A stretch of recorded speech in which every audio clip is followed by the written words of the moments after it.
A very warm welcome to you all in my YouTube channel DPS Tutorial Classes. This is Devan. You are at the right place if you want to know about the physics of class 9th. If you like this video then please hit the bell icon and subscribe to my YouTube channel. Class 9th में हम लोग chapter 4 जो study कर रहे थे that is work and energy और last की classes में हमने law of conservation of energy के कुछ न्यूमेरिकल्स डिस्कस किए थे। अब इस चैप्टर में हमारा सिर्फ एक ही पार्ट रह गया है दैट इज पावर। आज हम उसके बारे में डिस्कस करेंगे और कुछ न्यूमेरिकल्स डिस्कस करेंगे और उसी के साथ साथ हमारा chapter number 4 work power and energy हमारा एंड अप हो जाएगा। चलिए स्टार्ट करते हैं।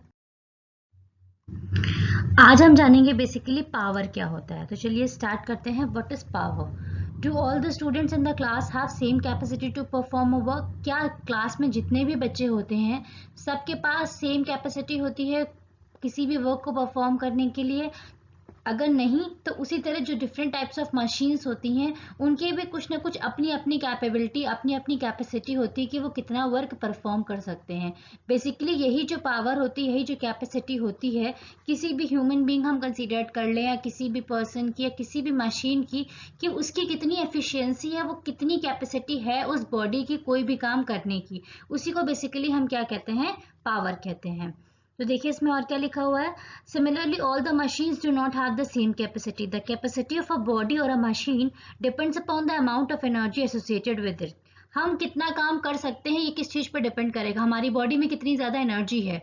अगर कोई सपोज एक पर्सन है, दो पर्सन हैं, एक पर्सन बहुत ही थिन टाइप का है, पतला है, और एक पर्सन बहुत ही मोटा है, तो देखने में तो लग रहा है कि जो मोटा पर्सन है वो ज्यादा काम कर सकता है, पर अगर जो हमारा पतला वाला पर्सन है उसके अंदर बॉडी में एफिशिएंसी ज्यादा है तो ऑब्वियस ही बात है वो मोटे वाले पर्सन से ज्यादा काम कर सकता है। तो हम ये चीज देख के डिफ्रेंशिएट नहीं कर सकते कि वो मोटा है कि वो पतला है, इस वजह से उसके काम में वेरिएशन होगा। हम इस चीज से डिफ्रेंशिएट करते हैं कि कितना पर्सन के अंदर कैपेबिलिटी है, कितनी कैपेसिटी है, कितनी एफिशिएंसी है कि वो किस तरीके से अपने वर्क को कर सकता है। जिसके पास ज्यादा एफिशिएंसी ज्यादा कैपेसिटी होती है वो पर्सन ज्यादा वर्क परफॉर्म कर सकता है, उसकी पावर ज्यादा होती है। उसी तरीके से जो मशीन होती है, किस मशीन में कितनी ज्यादा कैपेसिटी है वर्क को करने में, उतनी ही ज्यादा उसकी पावर होगी। जितनी ज्यादा एनर्जी होगी उतनी ज्यादा उसकी कैपेसिटी होगी, और जितनी ज्यादा कैपेसिटी होगी उसकी पावर भी उतनी ही ज्यादा होगी।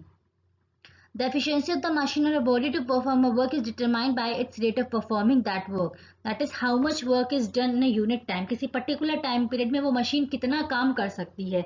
जैसे हम एक एग्जांपल लेते हैं कि one machine gives 20 kilojoule of work in 1 minute and the second machine gives 30 kilojoule of work in the same 1 minute. तो which machine is more efficient? हम लोग अगर कोई एक मशीन लेते हैं जो कि 20 किलो जूल ऑफ वर्क कर रही है 1 मिनट में, और दूसरी मशीन लेते हैं वो 30 किलो जूल ऑफ वर्क कर रही है 1 ही मिनट में, तो कौन सी मशीन ज्यादा एफिशिएंट होगी? सेकंड वाली मशीन, क्योंकि वो कम टाइम में ज्यादा वर्क परफॉर्म कर रही है। So the efficiency of the body is determined by its performance per unit time. This is known as power. इसी चीज को हम क्या कहते हैं? पावर कहते हैं। किसी पर्टिकुलर टाइम पीरियड में कितना ज्यादा एफिशिएंसी से मशीन या कोई भी चीज वर्कआउट कर रही है। Power is defined as a rate of doing work और the rate of transfer of energy. तो पावर इज इक्वल टू हमारा क्या होता है? वर्क अपॉन टाइम होता है। पावर की जो यूनिट होती है वो हमारी वॉट होती है, उसका जो सिंबल होता है वो हमारा क्या होता है? डब्ल्यू होता है। अब 1 वॉट क्या होता है? 1 watt is the power of the object which does work at the rate of 1 joule per second. कोई भी अगर ऑब्जेक्ट है, कोई भी बॉडी है, अगर 1 जूल ऑफ वर्क कर रही है 1 सेकेंड में, तो उसे हम किस चीज से डिफाइन करेंगे? पावर से। और पावर हमारी क्या होती है? 1 वॉट होती है।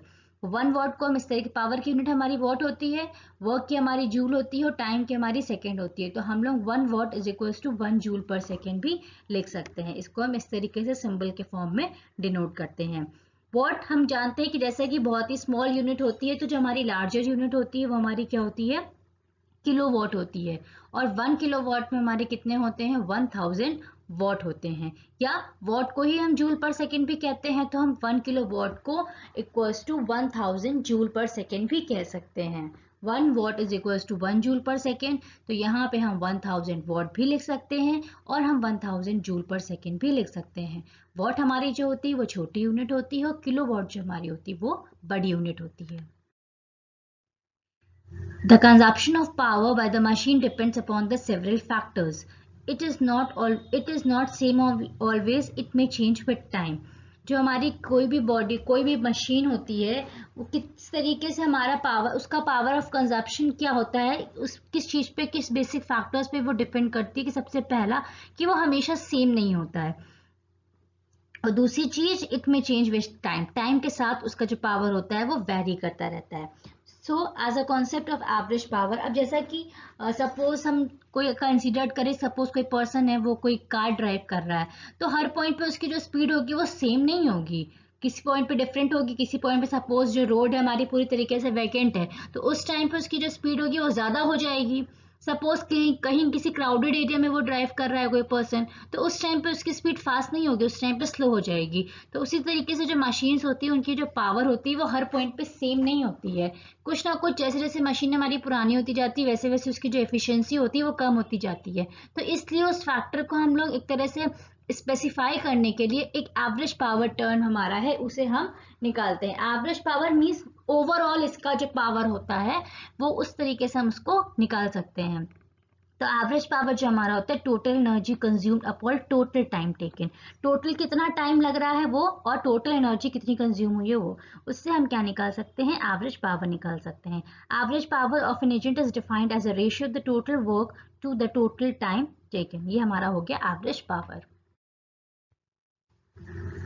इसके बाद हमारा आता है कमर्शियल यूनिट ऑफ एनर्जी। हमारे घरों में बेसिकली इसकी आप लोगों ने देखा ही होगा, जो हमारे घर में जो इलेक्ट्रिसिटी आती है उसमें जो हमारी यूनिट्स होती हैं उनको हम लोग किलोवाट में से डिनोट करते हैं, क्योंकि किलोवाट हमारी बड़ी यूनिट होती है और वॉट से डिनोट करना बहुत ज़्यादा डिफिकल्ट हो जाएगा क्योंकि ये हमारी छोटी यूनिट होती है, तो इसलिए हम उसको किलोवाट से डिनोट करते हैं।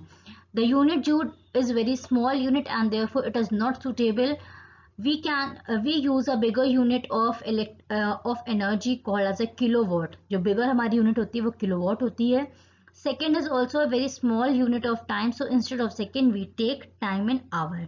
अब watt को हमने क्या ले लिया, किलोवाट ले लिया, और हमने सेकेंड को क्या ले लिया, आवर्स ले लिया। तो पावर हमारा क्या होता है, हमने अभी पढ़ा ही था, पावर इज इक्वल टू हमारा 1 वॉट होता है, जो कि हमारा 1 जूल पर सेकेंड के इक्वल होता है। तो जो हमारा 1 किलोवाट होता है वो 1000 वॉट के इक्वल होता है। पावर कंज्यूम्ड इन 1 आवर, एक घंटे में कितनी पावर कंज्यूम हो रही है वो हमारा क्या चीज डिफाइन करता है, 1 किलोवाट डिफाइन करता है। 1 किलोवाट की डिफिनेशन क्या होती है, 1 kilowatt is the energy used by the machine in 1 hour at the rate of 1000 joule per second.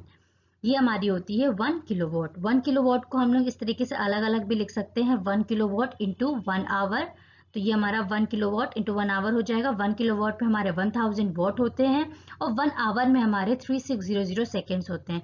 इसे जब हम कैलकुलेट करेंगे तो ये हमारा निकल के आएगा 3.6 into 10 to the power 6 joule, means 1 kilowatt hour में हमारे टोटल इतने जूल होते हैं।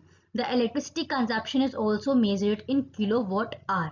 1 unit of electricity consumption means 1 kilowatt. हमारे घरों में जो मीटर लगे होते हैं उसमें जो बेसिकली हम लोग जिससे कैलकुलेट करते हैं कि हमारे इलेक्ट्रिसिटी का बिल कितना होगा, उसमें जो बेसिक हमारे यूनिट्स दिए होते हैं आता है कि पर डे में हमारा इतना यूनिट कंज्यूम हुआ, वो इतना यूनिट कंज्यूम होने का मतलब ये होता है कि उतने किलोवाट ऑफ पावर हमारी एनर्जी हमारी यूज्ड अप हुई है। तो ये हमारा हो गया बेसिक पावर के बारे में छोटा सा इंट्रोडक्शन और कमर्शियल यूनिट ऑफ पावर जो हमने 1 किलोवाट के बारे में स्टडी किया। अब हमारा थ्योरी पोर्शन इसी के साथ साथ एंड अप होता है और अब इसी से रिलेटेड हमारे जो पावर से रिलेटेड है कुछ न्यूमेरिकल्स हम लोग डिस्कस कर लेते हैं। 2 girls each of weight 400 Newton climb up a rope through a height of 8 meter. We name one girl A and other one B. Girl A takes 20 seconds while B takes 50 seconds to accomplish this task. What is the power expended by each girl? Power expended by girl A हम पहले निकाल लेंगे। Wait हमें दिया हुआ है, ठीक, wait हमें सॉरी नहीं दिया है, हाँ वेट दिया हुआ है, वेट यहाँ पे दिया हुआ है ना 400 न्यूटन। तो वेट ऑफ द गर्ल जो कि हमारा mg होता है वो हमारा दिया हुआ है 400 न्यूटन। डिस्प्लेसमेंट जो कि हमारा हाइट है वो हमें दिया हुआ है 8 मीटर। टाइम कितना लग रहा है वो हमें दिया हुआ है 20 सेकेंड्स। वर्क डन जो होता है W इज इक्वल्स टू क्या होता है mgh, यहाँ पे है तो mgh में हमें mg 400 दिया ही हुआ है, h हमें 8 दिया हुआ है। तो सबसे पहले हमने वर्क निकाल लिया क्योंकि पावर हमारा वर्क अपॉन टाइम होता है और उसके लिए सबसे पहले हमको वर्क चाहिए। वर्क हमारा mgh से निकल आया।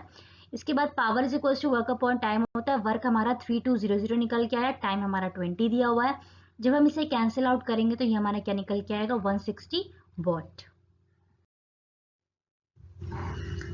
अब हम इसी तरह सेकंड का निकाल लेंगे। वेट हमें दिया है, हाइट हमें दी हुई है, इसमें यहाँ पे टाइम 50 सेकेंड्स लग रहा है, तो यहाँ पे जो हमारा वर्क डन हो जाएगा वो हमारा क्या हो जाएगा 8 इंटू 4, 8 4 32, 3200, और यहाँ पे हमारा टाइम कितना हो जाएगा 50, इसकी जगह हो जाएगा, वहाँ पे 20 था तो 50 से हम इसे कैंसिल आउट करेंगे तो हमारा क्या निकल के आएगा 64 वॉट। नेक्स्ट क्वेश्चन है हमारा, a boy of mass 50 kg runs up a staircase of 45 steps in 9 seconds. If the height of the each step is 15 centimeter, find his power. Weight हमें सबसे पहले निकालना होगा क्योंकि मास दिया हुआ है, जी हमें मेंशन है, तो W इज इक्वल्स टू हमारा क्या होता है mg होता है, तो यहाँ पे हमारा वेट कितना हो जाएगा 15 to 10 that will be 500 Newton.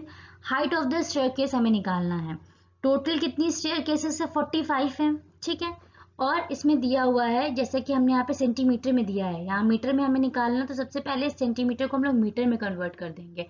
Centimetre को मीटर में कन्वर्ट करने के लिए हम लोग इसको 100 से डिवाइड करेंगे तो हमारा कितना हो जाएगा 0.15, और उसके बाद हर स्टेयर केस जो है उसका हमें हाइट दिया है, टोटल कितनी स्टेयर केसेस है 45, तो 1 का हमें दिया, 45 का हम इजिली निकाल सकते हैं, तो 45 इंटू ये 15/100 हो जाएगा, जो कि हमने इसको मीटर में चेंज किया है, तो इसको जो हम कैंसिल आउट करेंगे तो ये हमारा height of the staircase total जो निकल के आएगा दैट विल बी 6.75 मीटर, ठीक है। इसके बाद हमारा टाइम निकल इसमें दिया हुआ है 9 सेकेंड्स लगा उसको पूरा क्लाइंब करने के लिए, तो इसके बाद वर्क डन जो हो जाएगा वो mgh हो जाएगा, mg हमें पता है 500 है, हाइट हमें पता है 6.75 है, तो ये हमारा 3375 कैलकुलेट हो जाएगा।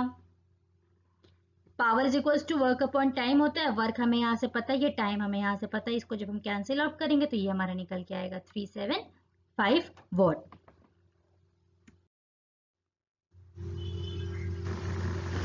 नेक्स्ट क्वेश्चन है, an electric bulb of 60 what is used for 6 hours per day. Calculate the units of the energy consumed in 1 day by a bulb.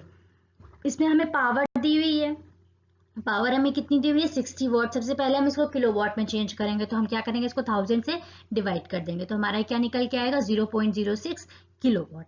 Time हमें दिया हुआ है, कितना उसने लगा, टोटल हमारा कितना है 6 आवर दिया है। सबसे पहले हमें क्या निकालना है, यूनिट्स निकालना है, तो यूनिट्स एनर्जी कंज्यूम निकालना है, तो हम एनर्जी सबसे पहले निकाल लेंगे। एनर्जी हमारा क्या होता है, पावर इज इक्वल्स टू क्या होता है एनर्जी अपॉन टाइम होता है हमारा, तो यहाँ पे एनर्जी इज इक्वल्स टू क्या हो जाएगा पावर इंटू टाइम हो जाएगा। पावर हमें क्वेश्चन में मेंशन ही है, टाइम हमें मेंशन है, तो हम निकाल लेंगे, तो ये हमारा कितना निकल के आएगा 0.36 किलोवाट आवर। किलोवाट आवर जो हमारा ये निकल के, यही हमारी क्या हो जाएंगी, यही जो एनर्जी हमारी निकल के यही हमारी क्या हो जाएंगी यूनिट्स हो जाएंगी। तो यहाँ पे bulb consume 0.36 units per day.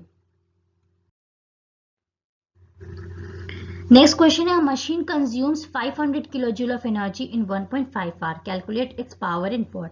Energy consume दिया हुआ है हमारा, किलो जूल में दिया है, हम इसे जूल में कन्वर्ट करेंगे, तो इसको हम 1000 से मल्टीप्लाई कर देंगे।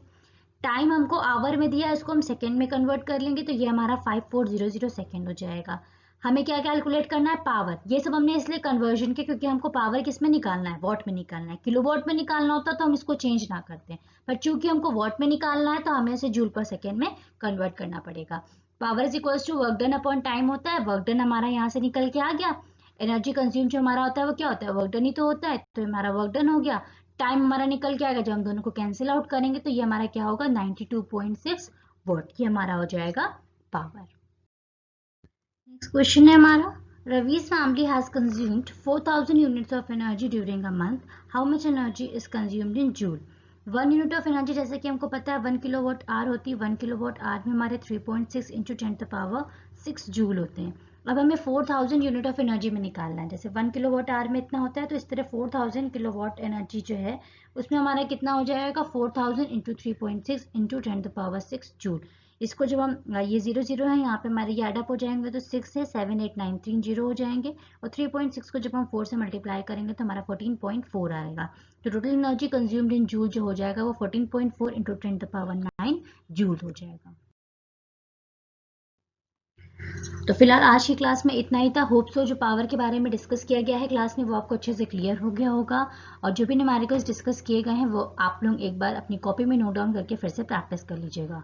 तो इसी के साथ साथ हमारा चैप्टर नंबर 4 जो है वर्क पावर एंड एनर्जी, इसी के साथ एंड अप होता है। आप सारे वीडियोस जितने भी वर्क एंड पावर एनर्जी के दिए गए हैं एक बार उनको फिर से देख के अच्छे से प्रॉपरली रिवाइज कर लीजिएगा। इन केस अगर आपको कहीं पे भी कुछ भी डाउट होता है तो आप उस पर्टिकुलर वीडियो के कमेंट सेक्शन में अपने डाउट्स लिखकर अपने डाउट्स क्लियर आउट कर सकते हैं। Thank you for watching this video and keep supporting.